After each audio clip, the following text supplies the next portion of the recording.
কত brown bread? 19 টাকা। এই নিন। মা আচ্ছা, মোবাইলটাও আছে টাটকা, না কাজু আছে, মোবাইল লাগবে না। কাজু আছে টাটকা, আস্তে কাজু আছে, কাজু টক ঝাল চানাচুর আছে। ব্রেড টোস্ট করব আর স্পেশাল করে চা। এই খেয়ে পুপু বেরিয়ে যাক। বলেছিলাম কাল রাতের ভাত আছে, ভাত ভাজা করে দিই, খেয়ে যা। বলে ধুর, তোমার বাড়ি থেকে বেরোনোর আগে খালি ভাত খা ভাত খা ভাত খা। ঠিক আছে, যেটা খেয়ে তোর পেট ভর্তি লাগবে সেটাই খেয়ে বেরো। আর কাল রাতে আমি মাথায় জবজবে করে তেল দিয়েছি, আজকে শ্যাম্পু করব। না হলে প্রত্যেক দিনই ভাবি শ্যাম্পু করার আধা ঘন্টা 1 ঘন্টা আগে মাথায় তেল মেখে তারপরে শ্যাম্পুতে যাব। ও সকালের দিকে আর সময় পাচ্ছি না, না হলে ইচ্ছা করছে না, তা রাতেই মেখে রেখেছিলাম। আর তেল দেওয়ার পরে না আমার মাথাটা পুরো টাকলা টাকলা দেখতে লাগে। নিজের চোখে নিজেকে দেখতে খারাপ লাগলে আর অন্য লোকের সামনে কি করে গিয়ে দাঁড়াবো, বুঝেছেন? সেই জন্য আর আজকে সকালে মর্নিং ওয়াকে গেলাম না। সকালেই তো মর্নিং ওয়াক হয়, তা সকালে হাঁটতে গেলাম না। বিকেলে একটু বেরোতে হবে, আমার মেশিনে ছুঁচ নেই। অনেক দিন ধরেই আপনাদের বলছি, টুকটাক যে সেলাই করব সেগুলো করতে পারছি না। মাথায় শ্যাম্পু করেছি, একটু রোদে পিঠ ঠেকিয়ে বসলে ভালো হতো। বুঝেছো, এখানে সকালের আশিবাসি যত জামা কাপড় ছিল হাতে কেচে মেলে দিয়েছি। আর দেখেছেন কি ভালো রোদ্দুরটা উঠেছে। পুকুকে ডাক দিয়ে আসলাম, বলে চাটা বসাও, আসছি। আমি এই তো সকাল থেকে খেদমত খাটা শুরু হলো, বুঝেছ? রাতে যতক্ষণ না ঘুমাতে যাচ্ছি ততক্ষণ এই খেদমত খাটো।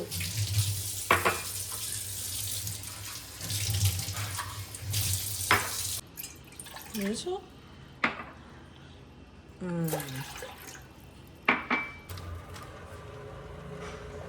চলো, এটা নাকি ব্রাউন ব্রেড, সাদা ফ্যাটকা কালার। সবাই যাচ্ছে পড়তে। ও মা, এই বেবিটাকে দুটো বিস্কুট দিয়ে দিত, বেবির বাবা আসতে দেরি করছে। বেবি তো আবার আমাদের হাতেরটা খায় না, বুঝেছ? বেবি আবার আমাদের হাতেরটা খায় না। কুকুর হাতে কি আছে সেটা দেখছে। এ নাও খাও, খাও, খেতে হবে, খাও।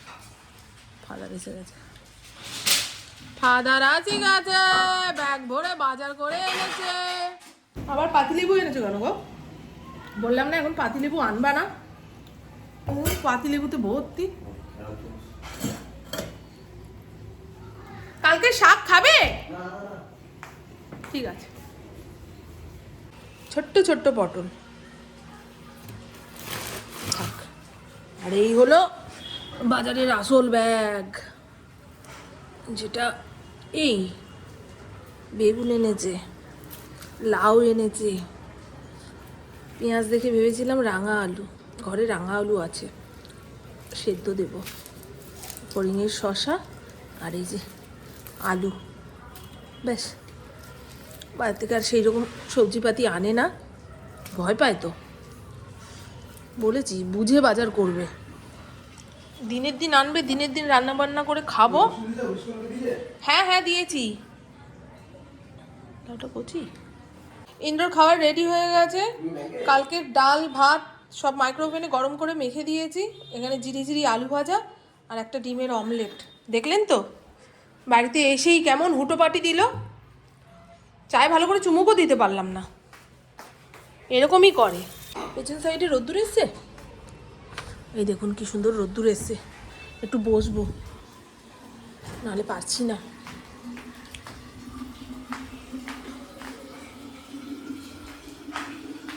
তুই এরকম পায়ে পায়ে ঘুরিস না বাবা, হোঁচট খেয়ে পড়বো, মরবো। টাটা। তাড়াতাড়ি আসবে। এই দেখুন বন্ধু, এই তেল রাখার বোতলটা মিশো অ্যাপ থেকে কিনেছি। 135 না 150 টাকা দাম নিয়েছে। এত কাজের, এত সুবিধাজনক একটা জিনিস। আমাদের ঘরে সাদা তেল খুব একটা খাওয়া হয় না। প্রভুকে যখন টিফিনে পরোটা ভেজে দিই তখন অল্প তেল ব্যবহার করতে বলে, বেশি তেলের জিনিস পুপুও খেতে চায় না।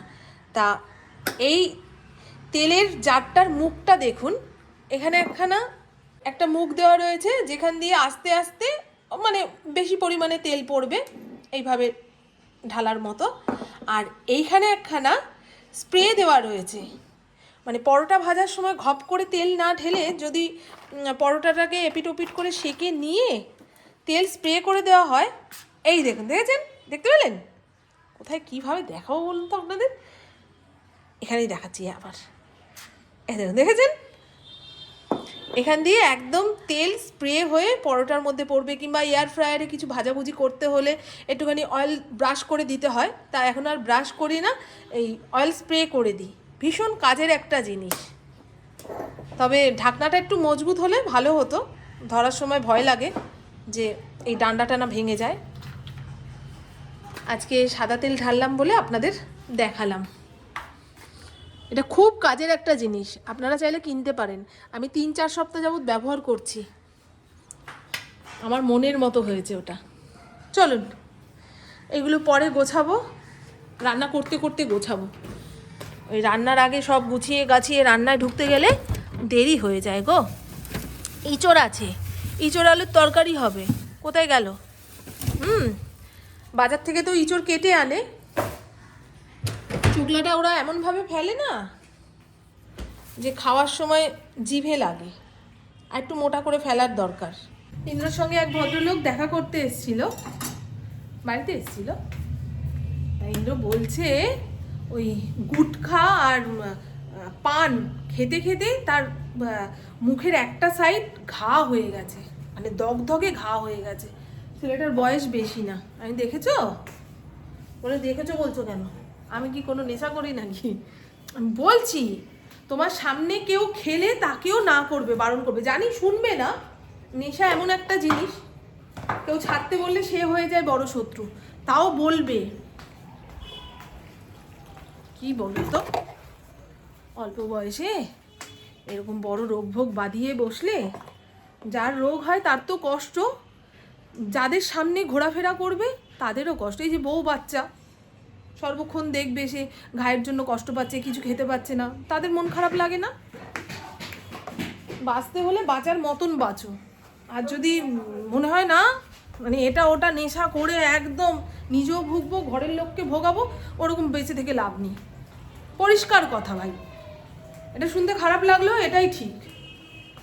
মানুষের জীবনে এখন সুখ খুব কম, দুঃখটাই বেশি, তার মধ্যে রোগ ভোগ ব্যথা বেদনা দিয়ে নিজের শরীরকে জর্জরিত করলে আশেপাশে আরো 5টা মানুষের কষ্ট।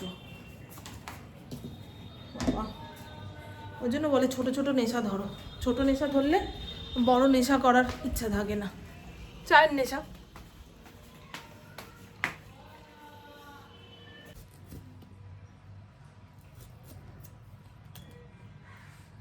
এর আগের দিন ব্লিঙ্কিট থেকে ভুল করে চালের বদলে এই আরবিয়ান খেজুরটা অর্ডার দিয়ে ফেলেছিলাম। তা কে খাবে কে খাবে করতে করতে বললাম আমি খেয়ে শেষ করব। এখন আমিও খেয়ে দেখছি এত টেস্ট, এটা ফুরিয়ে গেলে আবার অর্ডার দেব। খুব ভালো টেস্ট গো। চলুন এবারে রান্নাবান্না শুরু করি। এই ননস্টিকের কড়াইটা তো কালকে এসছে, ভেবেছিলাম একটু মিষ্টি রান্না করে উদ্বোধন করব, ও আর ধৈর্য লাগছে না।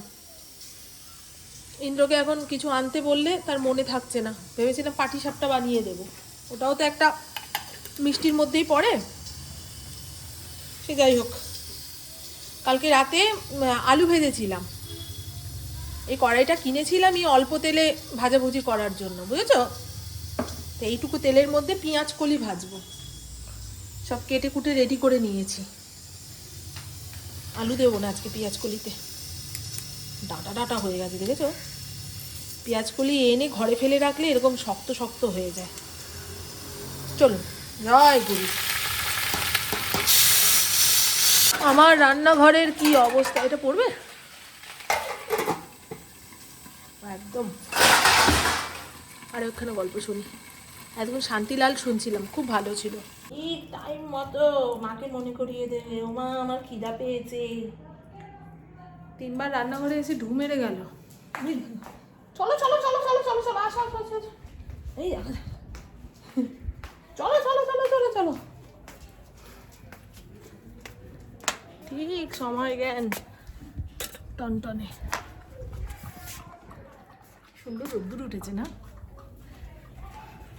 আজকে ভিটামিন ডি এর ওষুধটা খেলাম, কালকের তুলনায় গা হাত পা চাবাচ্ছে কম, বুঝছো? অধিকাংশ মানুষেরই শুনি এখন ভিটামিন ডি এর অভাব। রান্নাঘর সাপটে নিয়েছি, আজকে ইঁচড়ের ঝোলের কালার কেমন এসছে সেটাই তো দেখাবো। এই দেখুন, নামানোর আগে ঘি গরম মশলা দিয়ে নামিয়েছি, ঝোল বেশি রাখিনি, ডালও নেই, এরকম শুকনো শুকনো করেই আজকে ইন্দ্রকে খেতে হবে। ভালো হয়েছে না? কালারটা দেখেই বুঝতে পারছেন রান্নার কেমন স্বাদ এসছে। আর এই হলো আলু পেঁয়াজ কলি ভাজা। কালকে বেথুয়া শাকের চচ্চড়ি করেছিলাম, তো অনেকটা রয়েছে, দুপুরে যদি কেউ খেতে চায় তো দিয়ে দেবো, আমি তো খাবোই না। বেশি শাক পাতা খেলে না পেটের ভেতরে গুড়গুড় গুড়গুড় করে, জানো? অডিও স্টোরি শুনছিলাম, সেটা বন্ধ করে দিয়ে এখন নাইকাতে কী কী অর্ডার দিতে হবে সেই সমস্ত চলছে। আমার ফোনটাই ওদের লাগে। এই খাবার বাড়বো বাবাই?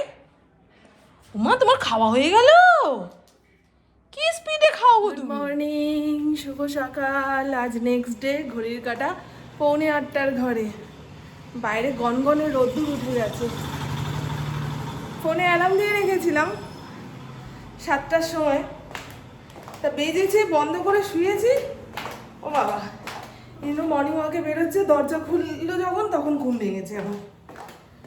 তা যখন ঘুম ভেঙেছে তখনই হাঁটতে বেরোই। এই তো বাড়ির সামনের রাস্তাটা দিয়ে 4 পাক হাঁটলেই ব্যাস 5000 স্টেপ কমপ্লিট হয়ে যায়। কিন্তু আমার জন্য মনে হয় দাঁড়িয়েছিল, ঘুটুর ঘুটুর ঘুটুর ঘুটুর করছে। তারপরে মুখ দিয়ে প্রকাশ করলো, আমি তো এই ঘাটের সামনে দিয়ে যাচ্ছি। যাবে? আমি কোথায় যাব? আমি স্কুলে না কোনো জায়গায়? সময় মতো পৌঁছাতে না পারলে বের করে দেবে। আমি তো যাবো হাঁটতে। তোমার সঙ্গে গাড়ি করে যদি এতটা রাস্তা আমি যাই তাহলে হাঁটবো কতক্ষণ? যাও, তুমি বেরিয়ে যাও। তারপরে ও বেরোলো, এবার আমিও বেরিয়ে যাই। সকালে তো অত তাড়াহুড়ো থাকে না। চলুন বন্ধু, কালকে বিকেলে আর আমি হাঁটতে যেতে পারিনি, পেটটা ভীষণ খারাপ করেছিল। বেথুয়া শাকের তরকারি ছিল, তো ওটা ফেলে দেবো, যাক আমি একটুখানি খাই। ওই খেতে গিয়ে গন্ডগোল হয়ে গেছে পেটের। ইদানিং আমি অতিরিক্ত শাক ঠাক খেয়ে হজম করতে পারছি না। বললাম গুড মর্নিং। সকালবেলায় এত চাপের কথা শুনতে রাজি নই। ফিরতে দেরি হবে, কাজ আছে, শুনিয়ে গেল। আমি সকাল থেকে কত ব্যস্ত, আর তোমরা সবাই বসে খাও। এই যে, এই দেখুন, এই যে, তুমি কি রোজ হাঁটতে বেরো? এই দেখো দেখো দেখো দেখো, টাটা টাটা টাটা। এই দেখ পেছন পেছনে আছে। 3000 বেচে কি সুন্দর নিয়ে হাঁটতে বেরোয় আমার ফড়িংটার সঙ্গে, কিন্তু পেরেই ওঠে না। সে দৌড়ই ছিঁড়ে ঊর্ধ্বশ্বাসে সামনের দিকে দৌড়ায়, যেখানে অনেক রাস্তার কুকুর ঘ্যাও ঘ্যাও করতে করতে তাদের দলে ঢুকে পড়ে। আর রাস্তার কুকুররাও তো ভয় পায় অচেনা ওই জাতের কুকুর দেখলে, কামড়ে দিলে সেই ঘা আর ছাড়বে না, বুঝেছো?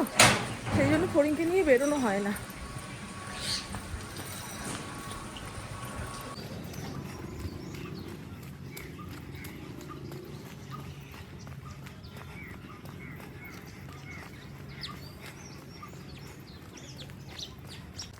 আরে বাবা, কটা বাজে কে জানে।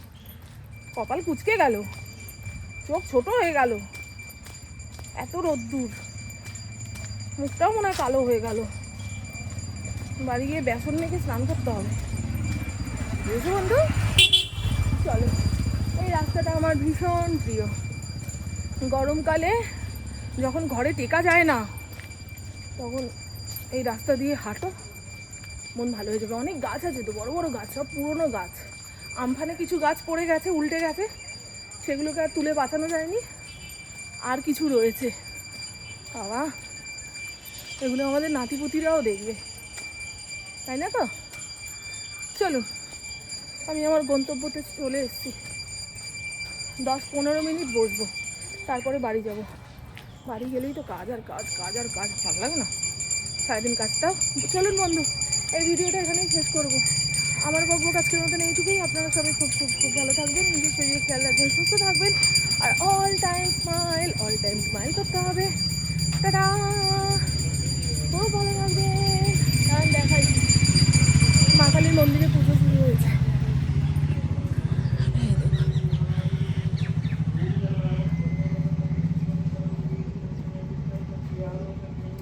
9:30 বাজে।